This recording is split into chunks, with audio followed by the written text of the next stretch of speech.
চাই, রাজনীতি করে উন্নয়ন হবে না, আমার এলাকা উন্নয়ন হবে, করবো, এটাই আমার প্রত্যাশা।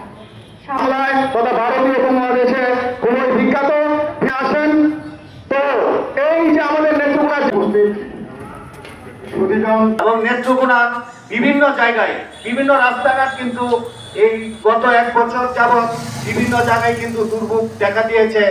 আমরা বলবো প্রশাসন নেত্রকোনার যারা দায়িত্বে আছেন, আপনারা এই সারা জেলার রাস্তাঘাট দ্রুত সংস্কার করে আমরা নাগরিকদের চলাচলে সহযোগিতা করবেন। আর লেঙ্গুরা পর্যন্ত যে রাস্তার অবস্থা বেহাল অবস্থা আপনারা শুনেছেন, জানেন এখানে শত শত নয়, হাজার হাজার নয়, কোটি কোটি মানুষ চলাচল করে, চলাফেরা করে।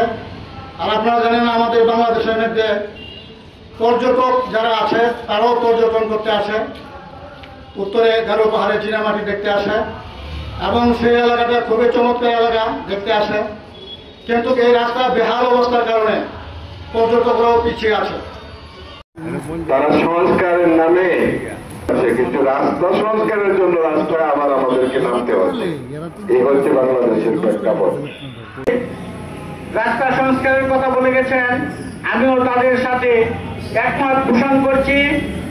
শিকার হতে হচ্ছে রাস্তার কারণে, অনেক প্রাণ ঝরে যাচ্ছে অকালে।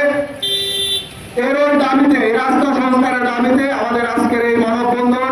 আমরা দীর্ঘদিন যাবৎ নেত্রী থেকে সিদ্ধি এই রাস্তাটি সংস্কারের জন্য প্রশাসনের কাছে এবং যথাযথ কর্তৃপক্ষের কাছে আহ্বান জানিয়ে এসেছি। আসলে সারা দেশব্যাপী যখন একটা বৈষম্য বিরোধী মনোভাব বিরাজ করছে, এই অবস্থায় এই 10টি উপজেলার 2টি উপজেলা দুর্গাপুর এবং কর্মকাণ্ডা আমার মনে হয় একটা বড় বৈষম্যের মধ্যে পড়ে আছে। বিশেষ করে যারা বৃদ্ধ গর্ভবতী মহিলা রয়েছে, নারী শিশু সহ করে তাদের অনেক কষ্ট হয়।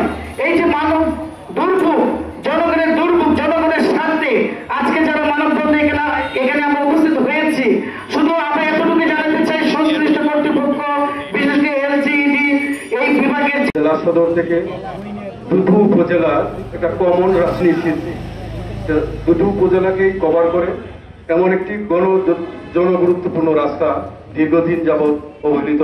আমি আশা করব আজকের এই মানববন্ধনের মধ্য দিয়ে জেলা প্রশাসন সহ উপযুক্ত কর্তৃপক্ষ তারা অতি সুমন মহোদয়কে সম্মানিত আয়োজিত আজকের এই রাস্তা সংস্কার করে এই মানুষের এই আপামর জনসাধারণের আপনাদের সামনে বক্তব্য রাখবেন। তবে আমাদের এই কর্তৃপক্ষের প্রশাসনের উচিত হবে না, সঠিক হবে না। এখানেই শেষ করছি, ধন্যবাদ। আপনাদের